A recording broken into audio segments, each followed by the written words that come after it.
아멘. 네, 우리가 지난 주일 교회령 마지막 주일인 왕이신 그리스도의 주일로 지켰습니다. 그래서 우리가 이번 주간 교회력의 마지막 주간을 보내고 있습니다. 지난 주일에 말씀드린 대로 우리는 이 세상 나라가 아닌 하나님의 나라를 바라보면서 삽니다. 세상 나라는 다 지나가고 사라지고 결국 하나님이 다스리시는 하나님의 나라가 우리가 살아갈 최후의 나라가 될 것입니다. 교회력 마지막 주간에 우리가 이런 확신을 다시 한번 마음에 새겨야 하겠습니다. 신약 성경에서는 이 요한계시록이 하나님의 나라에 대해서 우리에게 분명하게 말해줍니다. 그리고 구약 성경에서는 오늘 우리가 읽은 이 다니엘서가 하나님의 나라에 대해서 많이 말해줍니다. 이 다니엘이라는 분은 남왕국 유다에서 살던 유대인입니다. 그런데 다니엘이 살던 그 남왕국 유다가 바벨론이라는 이 큰 제국, 큰 나라에게 망하고 맙니다. 나라가 망한 뒤에는 망한 나라 사람이다 보니까 자기 나라에서, 자기 땅에서 살지 못하고 바벨론에 사로잡혀 갑니다. 또 망한 나라에 속한 사람이기 때문에 자기가 살 곳을 자기가 정하지도 못하고 또 바벨론 사람들이 그냥 시키는 대로 살아가야 했습니다. 그런데 이 바벨론의 포로로 끌려간 이 다니엘이 바벨론 사람들이 시키는 대로 살질 않습니다. 다니엘은 포로로 끌려간 사람들 중에서 비교적 운이 아주 좋은 편에 속했습니다. 다니엘은 포로들 중에서 이제 우수한 인재로 뽑혀서 바벨론식 교육을 받으면서 바벨론의 지도자로 성장할 수 있는 그런 기회를 얻게 되었습니다. 그 당시 바벨론은 세계를 통일한 세계 유일의 제국이었습니다. 그런 큰 나라에서 이렇게 특별한 교육을 받게 되었다는 것은 우리나라 학생이 국제적으로 인정받는 좋은 대학에서 공부를 하고 세계적인 인물로 성장할 수 있는 그런 기회를 얻게 된 것과 같습니다. 그래서 이 다니엘이 유다라고 하는 그냥 작은 나라에서 벗어나서 바벨론이라는 이런 거대한 제국에서 큰 인물로, 세계적인 인물로 성장할 수 있는 그런 기회를 얻었다라고 할 수 있습니다. 그런데 다니엘은 그 바벨론 제국에서 출세할 생각을 별로 하질 않습니다. 다니엘서 그 앞부분에 나오듯이 다니엘은 그 바벨론 황실에서 제공하는 음식을 거부합니다. 그것은 간단하게 설명하면 그 바벨론 사람들이 섬기는 그 신을 섬기지 않겠다 하는 의사표시입니다. 바벨론 신에게 바쳤던 그 음식을 먹지 않겠다라고 말한 것입니다. 그러니까 이 다니엘은 바벨론이라는 그 거대한 제국이지만 그런 나라를 그냥 대단한 나라로 여기질 않았습니다.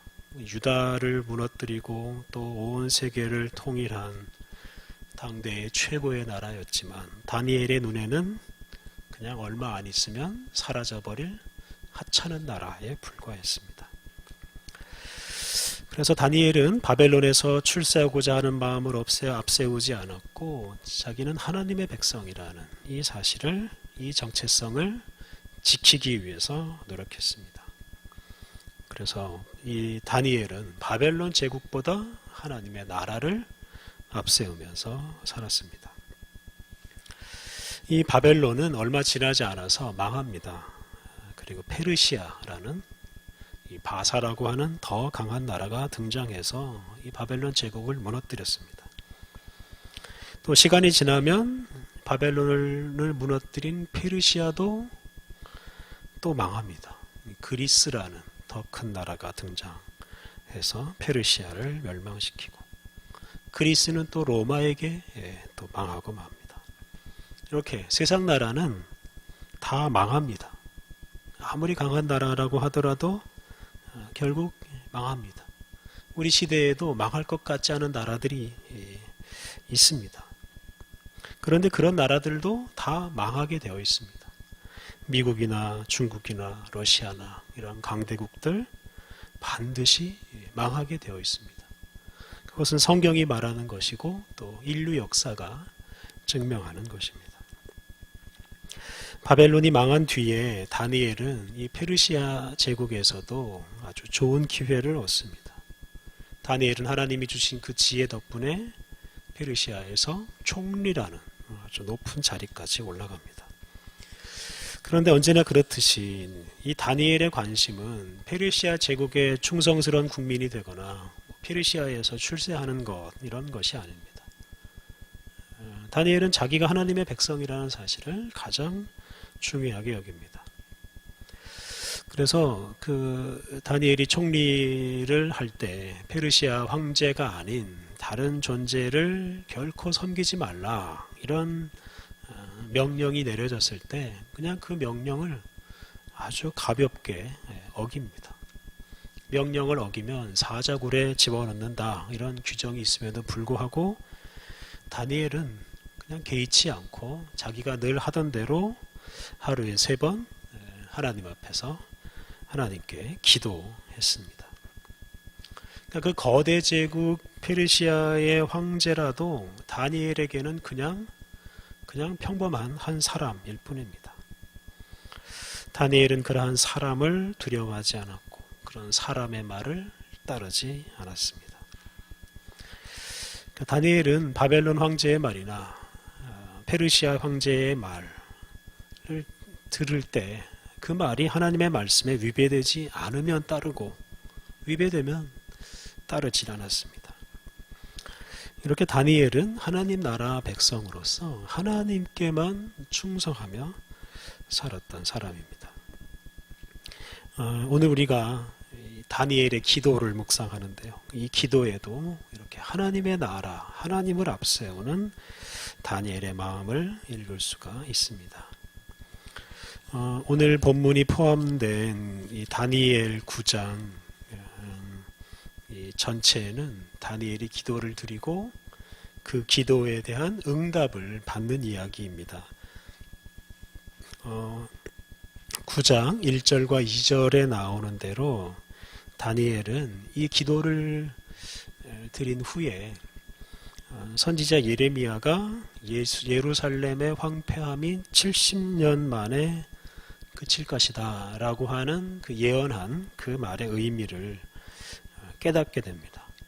3절부터 19절이 다니엘이 드린 기도이고 20절 이하 말씀을 보면 그 기도를 들으신 하나님께서 가브리엘 천사를 보내서 응답해 주시는 이야기가 나옵니다. 요약하자면 오늘 본문에 나오는 다니엘의 기도가 하나님의 응답을 이끌어내는 아주 좋은 기도였다는 것입니다. 다니엘의 기도가 9장 3절부터 시작이 됐고요. 우리가 그 중간부터 읽었습니다.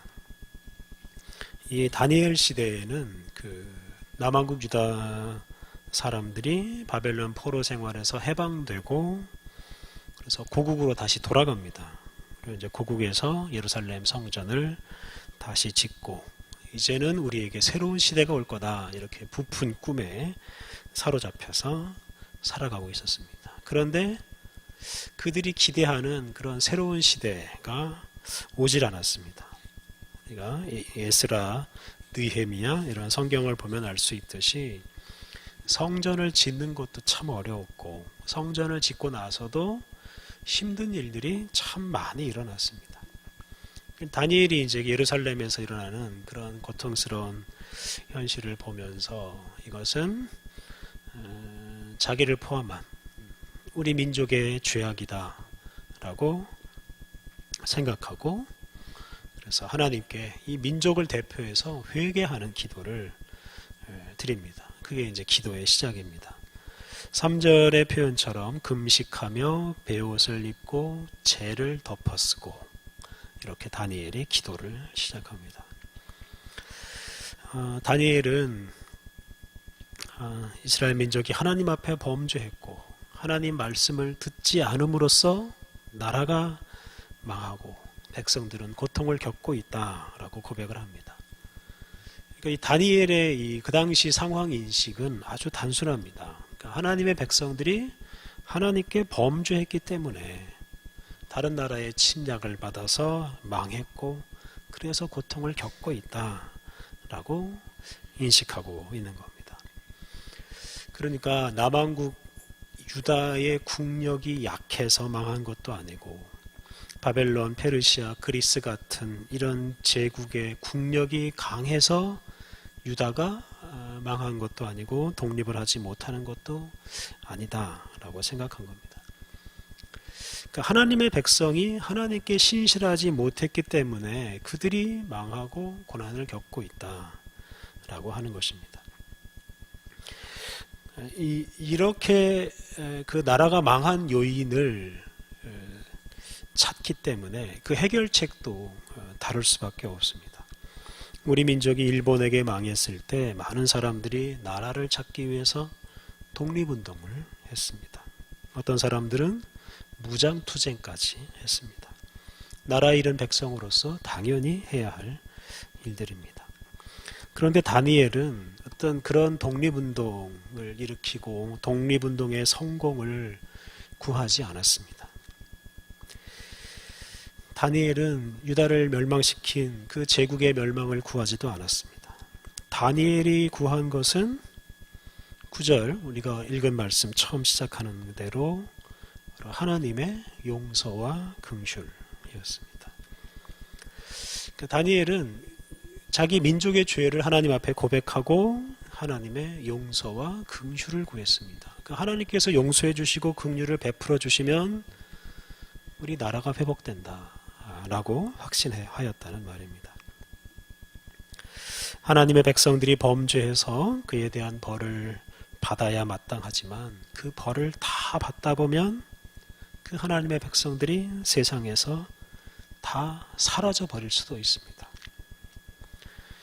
그들이 그 벌을 다 감당할 수가 없기 때문에 그렇습니다. 그래서 다니엘은 하나님의 용서와 긍휼을 구한 것입니다. 이렇게 큰 죄를 지었지만 이 정도 벌만 내려주시고 이제는 용서해 주시고 긍휼을 베풀어 주십시오 라고 구하는 겁니다. 하나님의 용서와 긍휼 말고는 이렇게 나라가 망한 뒤에 전 세계로 터져버린 이 하나님의 백성들이 본래의 자리로 돌아올 방법이 없고 이 망한 나라를 회복할 방법이 없습니다. 하나님의 용서와 긍휼이 없으면 하나님의 백성들이 그냥 이 세상에서 다 사라져 버릴 수도 있습니다. 이러한 심정으로 다니엘은 정말로 간절하게 하나님의 용서와 긍휼을 구했습니다. 18절 하반절에 나오는 대로 다니엘은 자신들의 공의는 내세울 것이 없다 라고 말하고 하나님의 큰 긍휼만 의지하고 있습니다. 그런데 오늘 본문 마지막 부분 19절 하반절을 보면 다니엘은 주 자신을 위하여 하시옵소서 이런 간구를 합니다. 하나님께서 당신의 백성을 회복하는 것이 그냥 이 남왕국 유다 사람들을 위한 일이 아니라 하나님을 위한 일이다 라고 다니엘이 확신하고 있는 겁니다. 하나님의 백성들이 이 땅에서 다 사라지면 하나님의 뜻을 이 땅에 펼칠 사람이 없게 됩니다. 하나님의 백성이 사라지면 그 백성을 애굽에서 이끌어내시고 가나안 땅에서 살게 하신 하나님, 또 수천 년 동안 그들을 지켜주신 하나님이 결국은 실패하는 것이 되고 맙니다. 그러니까 하나님의 명성에 문제가 생깁니다. 다니엘은 망한 나라, 남왕국 유다라는 나라를 다시 세우는 것에 관심이 있는 것이 아닙니다. 바벨론이나 페르시아보다 더 강한 나라를 세우는 것이 이 다니엘의 관심이 아닙니다. 하나님의 뜻을 아는 하나님의 백성들이 다시 회복되어야 하나님께 예배를 드릴 수 있고 하나님의 이름을 선포할 수 있고 하나님의 뜻을 세상에 선포할 수 있고 그래야 하나님의 그 명성을 드높일 수 있기 때문에 그래서 이 하나님의 백성들을 회복시켜야 한다라고 지금 기도하고 있는 것입니다. 그래서 다니엘은 주 자신을 위하여 하나님을 위해서 이 백성들에게 용서와 긍휼을 베풀어 주십시오라고 기도하고 있습니다. 또 다니엘은 그것이 하나님을 위한 일이라고 확신하기 때문에 아주 담대하게 요구를 합니다. 오늘 본문 15절까지는 다니엘이 죄를 고백하고 용서를 구하는 이런 기도가 반복됩니다. 그런데 16절부터는 완전히 달라집니다. 긍휼과 용서를 바라는 그런 태도에서 이제 하나님 앞에 하나님께 명령을 내립니다. 16절에서 다니엘은 주의 분노를 떠나게 하소서. 하나님 이제는 그만 진노하십시오. 하나님 분노를 그치십시오. 이렇게 요구하고 17절에서는 주의 얼굴빛을 비추소서. 지금 하나님께 계속 명령을 내립니다. 18절에서는 귀를 열어서 들으십시오. 눈을 떠서 좀 보십시오. 이렇게 요구합니다. 그리고 19절에서는 지체하지 말고 빨리 용서하십시오. 빨리 하나님 행동하십시오. 이렇게 요구합니다. 그러니까 이런 태도를 적반하장이라고 할 수 있습니다. 그러니까 하나님께 죄를 지은 사람이 하나님께 빨리 용서하십시오. 이렇게 당당하게 요구하는 것이 불경해 보입니다. 그런데 다니엘이 이렇게 당당하게 기도를 할 수 있었던 근거가 바로 19절 하반절 마지막 부분에 나옵니다. 이는 주의 성과 주의 백성이 주의 이름으로 일컫는 바 됨이니이다. 주의 성, 이 황폐한 예루살렘 성입니다. 그 예루살렘 성이 하나님의 성, 여호와의 성이고 망해버린 그 백성들, 그 백성이 바로 하나님의 백성, 하나님이라는 이름이 붙은 백성들이기 때문에 그렇습니다. 하나님의 이름으로 일컬어지는 그 사람들, 그 성이 그냥 황폐해지고 그냥 사라져버리면 하나님의 명예에 문제가 생깁니다. 하나님께서 그 백성들을 애굽에서 이끌어내심으로 큰 명성을 얻으셨는데 그 하나님의 백성들이 그냥 망하고 사라져버리면 하나님의 명성에 손상이 생깁니다. 이렇게 주의 이름으로 일컬음을 받는 성과 백성들이 그냥 망해서는 안 된다. 그렇기 때문에 다니엘은 하나님 자신을 위해서 하나님의 백성을 회복시켜 주십시오. 이런 명령까지 할 수가 있었던 것입니다. 오늘 본문 뒤에 나오는 이제 20절 이하 말씀은 하나님께서 가브리엘 천사를 보내서 이제 다니엘에게 예레미야가 말한 그 70년의 비밀을 새롭게 해석해 주십니다. 그 비밀은 하나님께서 결국 당신의 백성을 회복시키신다 하는 겁니다. 70이라는 시간이 흐른 후에 다시 말하면 하나님께서 정하신 때입니다. 하나님께서 정하신 때에 하나님께서 개입하시고 하나님께서 모든 것을 회복시키실 것이다 라는 말씀입니다. 그리고 이제 그러한 하나님의 계획을 바벨론이나 페르시아나 그리스 같은 이런 세계적인 제국도 결코 막을 수가 없습니다. 정반대로 바벨론이 망한 것처럼 오히려 페르시아도 망하고 그리스도 망하고 모든 나라들이 다 망합니다. 반면에 예루살렘 성은 회복되고 그 안에서 하나님의 백성들이 다시 예배를 드리게 됩니다. 그들이 하나님께 예배하면서 하나님의 말씀과 하나님의 영광을 세상에 드러내게 됩니다. 다니엘은 이제 이러한 하나님의 뜻을 알고 기도했다라고 할 수 있고, 그래서 다니엘의 기도는 하나님의 뜻에 합한 기도입니다. 그러니까 다니엘은 이런 하나님의 승리, 그리고 하나님의 백성들의 승리, 그리고 하나님 나라의 완성이라는 이런 확신을 가지고 기도했고, 그리고 그 기도가 이루어졌습니다. 하나님은 어떤 특정 나라를 부강하게 하시는 분이 아닙니다. 하나님은 당신의 나라, 하나님의 나라를 확장하시기 위해서 사람들을 사용하십니다. 하나님은 유다라는 나라가 아니라 당신의 나라를 세우시고 확장하십니다. 그리고 당신의 그 나라를 위해서 이스라엘 민족을 사용하신 것입니다. 그리고 그러한 일에 결코 실패하지 않으십니다. 하나님께서 구약시대에는 이스라엘 민족을 통해서 당신을 드러내시고 당신의 통치와 당신의 나라를 확장하셨습니다. 그런데 신약시대에는 새 이스라엘이라고 불리는 이 교회를 통해서 당신을 드러내시고 당신의 통치를 확장해 가십니다. 특히 이 교회의 머리이신 예수님께서는 이 땅에 하나님의 나라가 임했다라고 선언하셨고 장차 그 나라가 완성될 것이라고 말씀하셨습니다. 그래서 하나님께서 지금 이 교회, 우리 교회를 통해서 일하시고 이 교회를 통해서 당신의 나라를 확장하고 계십니다. 이스라엘 민족이 범죄함으로 버림을 받기도 했지만 결국은 오늘 본문에서 확인할 수 있는 것처럼 다시 회복된 것처럼 이 교회도 타락해서 버림을 받는 때도 있었지만 하나님께서 결국은 회복시켜 주셨습니다. 중세시대의 교회가 극도로 타락했을 때 하나님께서 교회가 망하도록 내버려 두지 않으시고 다시 회복시켜 주셨습니다. 그 타락한 교회라 할지라도 그 교회가 당신을 알고 당신의 나라를 선포하는 기관이기 때문에 용서해 주시고 또 긍휼을 베풀어 주셔서 회복시켜 주신 것입니다.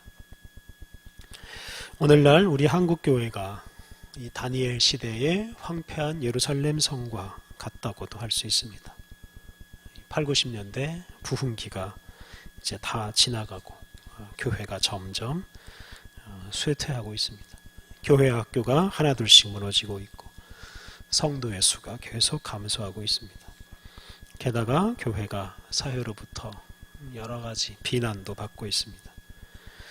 교회가 개인의 사업체가 되었다. 교회가 정치단체가 되었다. 교회가 그래서 결국 무너질 거다. 이런 말들이 참 많습니다. 그리고 그러한 말대로 교회가 더 쇠퇴하고 더 타락할 수도 있습니다. 하지만 그냥 교회가 망하도록 하나님께서 내버려 두지는 않으실 것을 우리가 오늘 본문을 통해서 확인할 수가 있습니다. 교회는 하나님의 백성이고 하나님의 나라를 선포하는 기관이기 때문에 그렇습니다.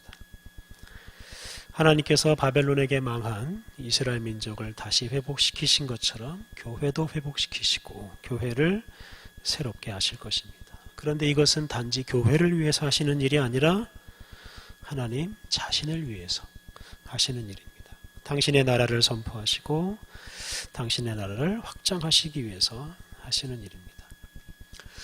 우리는 이러한 하나님의 섭리, 또 하나님의 승리, 하나님 나라의 승리를 확신하면서 살아가야 합니다. 교회와 또 이 세상에 실망스러운 것들이 있다고 하더라도 하나님께서 결국 교회를 바로잡으시고 이 세상의 악한 것들을 다 일소하시고 그리고 당신의 나라를 확장시켜 가실 것입니다. 우리가 그러한 확신을 가져야 우리가 실수하지 않고 또 절망하지 않고 포기하지 않고 끝까지 우리 교회의 지체들인 우리에게 주어진 사명을 수행할 수가 있습니다. 사랑하는 성도 여러분, 세상 나라는 결국 다 망할 것입니다. 하지만 하나님의 나라는 완성되고 거기에서 우리가 살아가게 될 것입니다. 그날이 반드시 온다는 확신을 가지고 우리가 굳건하게 믿음을 지키면서 하나님 나라를 위해서 기도하고 하나님 나라의 확장을 위해서 기도하고 또 하나님의 말씀을 따라서 날마다 살아가야 하겠습니다. 우리 함께 기도하시겠습니다. 우리를 하나님 나라 백성으로 불러주시고 하나님의 나라가 임하기를 기도하게 하신 하나님, 우리가 오직 주님의 나라를 바라보며 살게 하옵소서. 주님께서 연약한 우리를 통해서 주님의 나라를 확장하고 있음을 확신하게 하옵소서.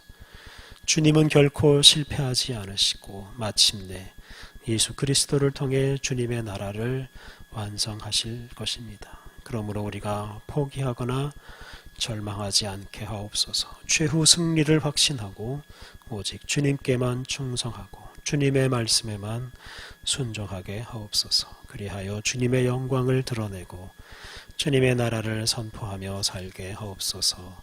예수님의 이름으로 기도드립니다. 아멘.